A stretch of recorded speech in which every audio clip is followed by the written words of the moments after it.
Hey guys, this is Dylan from Skid Control and welcome to Skid Happens. So what do we do at Skid Control? Well, a whole bunch of driving events, rally, drift, skid pan, track, four-wheel driving, anything that you can do behind the steering wheel of a vehicle with four wheels. So this series is just a look at what happens in Skid Control, what happens on a daily basis, the vehicles we build, the events we run, the racing we do, everything you can imagine. We're just going to show it to you and let you see what it is that happens and what goes on behind the scenes at Skid Control. 2019, just started the year. Excited, we've cleaned up the garage, we've got some space, we've got some tools, and this is where most of the work gets carried out. The Toyota Race 86 here behind me. This one was built in this garage. This is our race car that we've done pretty well with in 2018. We won the Queensland Endurance Championship, as well as coming third in the production sports car series, which is the first year in this vehicle's door-to-door racing, so there's still a lot of development to go. We'll take you through everything that's on that car already. That one over there is our Mitsubishi Rallyart. Now the Rallyart is a road-going car and just simple modifications yet again. Bunch of people who look after us and help us with the modifications to the vehicle. This car is a lot of fun. Very fast. It runs the SST gearbox, which it's an automatic, but manual gearbox actually with an electronic clutch. Not a lot of people will argue with me about that one. Don't really care. She's fun. When it goes up through gears, and we will do a video of it, we'll show you how quickly it accelerates and how much fun that thing really is. It also is very good on the skid pan. All-wheel drive skids, that's the car for you. I'm on my way down to Archerfield now, not for drifting unfortunately, because the drift track is closed up until February. So I had a call from Trent, who's one of the instructors at Skid Control, and he says, "Oh man, you've never seen Speedway action, so come along, let's go see what it's like." So loaded up a chair, loaded up a couple of cool drinks, and on my way down to Archerfield to go and watch Speedway for the first time. It's a great day for it. Finished cleaning up the garage, so we're ready to start building some cars. So I thought, good way to just reward myself is go watch something a bit new. Now I've given it a go on the simulator before. Something quite different. You come off the accelerator to get into a slide, which was kind of baffling my mind, and it's done because of the offset size of wheels. So I'm keen to see what it looks like firsthand now. We've got an awesome spot to sit at, and we'll bring you all the footage that we get from the Speedway.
Done and dusted. So what have I learned about Speedway? Well, it's dirty, it's dirty, and it's super dirty. By the way, if you ever make it to Speedway, do yourself a favor, $2 for a set of goggles, just like that. Otherwise, you will not enjoy your day or night at Speedway. It is fun.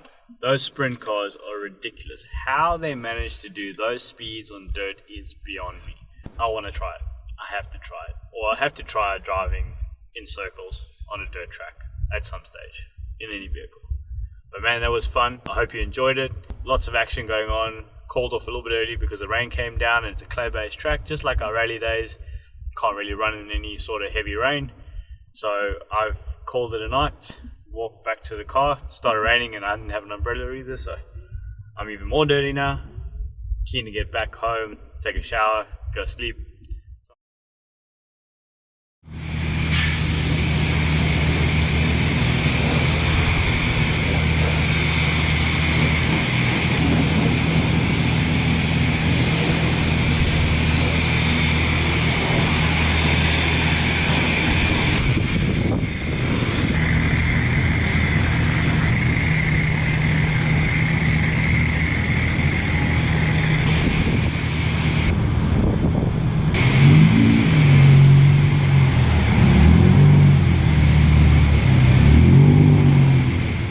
Here we are with the 350Z. It was bought as a non-running car, still registered. The guy had said that he thought that it was an electrical issue after he'd gone through some water.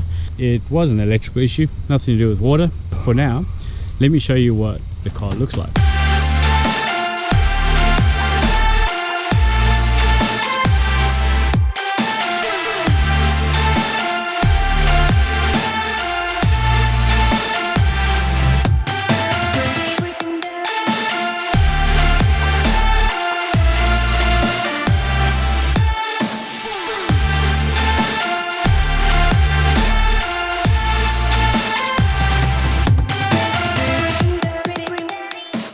So it's not been the hardest project we've ever had. We thought it might be a bit hard being an electrical issue with the vehicle. So it turns out that it was an aftermarket alarm system that was installed in it, and the wiring was horrible. There were pieces going all over the place. What it ended up being was that the alarm system in there, and it was quite a mess. It required ripping out the whole security system out of the vehicle, not the standard one, just the aftermarket one. Pretty easy to find though, because when you look for the wiring in a vehicle, it's pretty obvious which one's factory and which one isn't. So ripped it all out, buttoned up all the wiring, cleaned it all up, and perfectly fine now.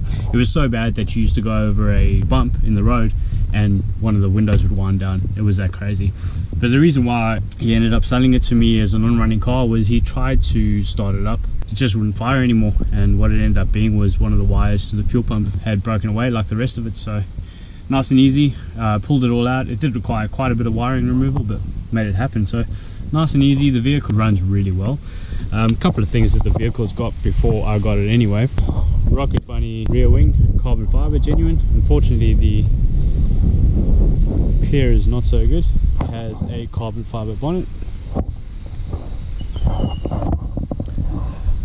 ESR 19-inch wheels, square set all round. Now this is the Track Pack 350Z, so it has got the Brembo brake calipers on it. The front splitter with adjustability in it, and the front splitter goes far back in underneath the vehicle, so it really is a functional splitter. Cold air intake, I'll show you underneath the bonnet. K&N cold air intake, carbon fiber cover. It did a good job of heat wrapping the intake over there, and the cold air intake you'll see goes all the way through there and into the bumper. This strap bar is standard, just been painted. Adjustable coilovers that are sitting in there, which is great on both sides. So it's obviously also got the rear headers as well. The 350Z normally has twin exit with a big box in the middle. It is pretty loud. The other thing I do want to change is the wheels. As much as the wheels look good, I think an 18-inch set, square set, would be better for track use. The plan for the vehicle is for it to be a bit of a track toy. The inside of the vehicle, the seat's a bit worn, black leather, to be expected. Got a bit of sound over there. Need to find a sub cover to go back in place of that. in the back, completely standard, perfect size for 2 golf club bags. That's literally what is in the owner's manual. Previous owner thought it was a bit of a unicorn. It smelled good, so I just left it in there. So this is not the gear knob that was in there. The reverse is in the wrong place. Unfortunately, they don't supply any stickers in the right direction, so that's as good as it's going to get.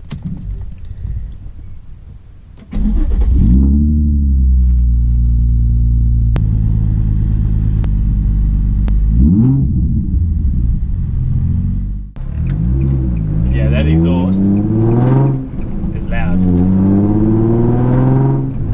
So we'll take it for a quick spin up the road, show you what it's about, why I enjoy the 350Z so much. But the 350Z was definitely made to be enjoyed.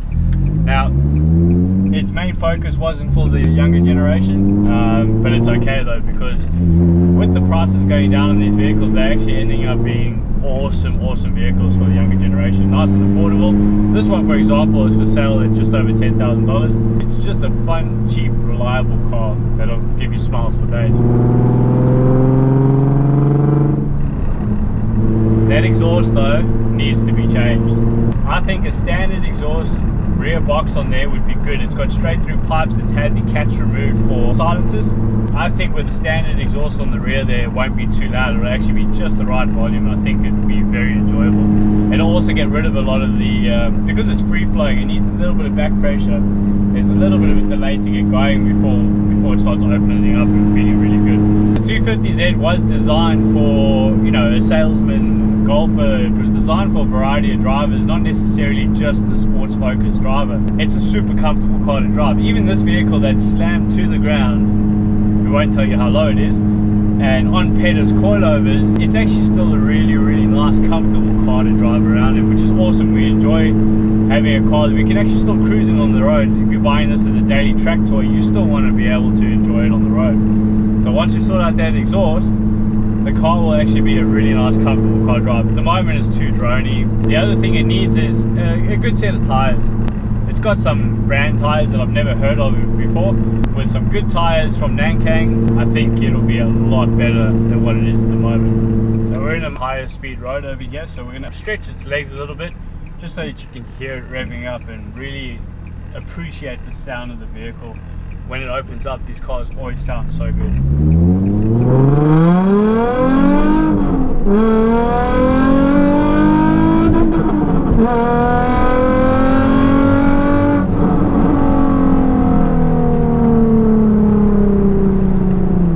That's the only time I enjoy that exhaust. Being that it's a non-turbo, it's a lot more reliable, and you can actually just enjoy the vehicle without having to worry about turbos and that, which is important when it comes to a racetrack, because the amount of heat that you get on the racetrack can cause damage to a lot of high heat products on the vehicle. So turbo, for example, is a very big thing.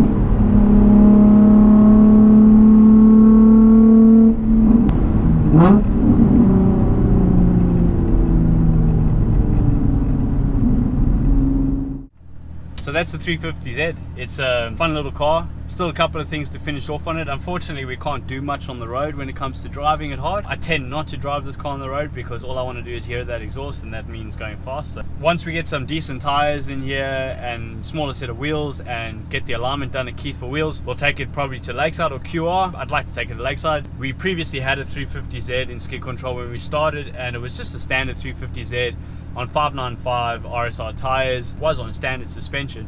Still managed to get a 63.5 out of the vehicle around Lakeside, which is pretty good considering the mass of the vehicle and how that wasn't even set up. So once we set this vehicle up with the aero that it's got as well and some Nankang AR1s will probably run on the car, I think it'll be pretty quick. I think it'll be a 62-second car, hopefully low 62s. At the moment we're in the hottest time of the year, and if the car sells before, you know, March comes along, we're not going to get the fastest time possible. But if we get into the 62s, I'll be very happy with the car, and I definitely think it's got it in it.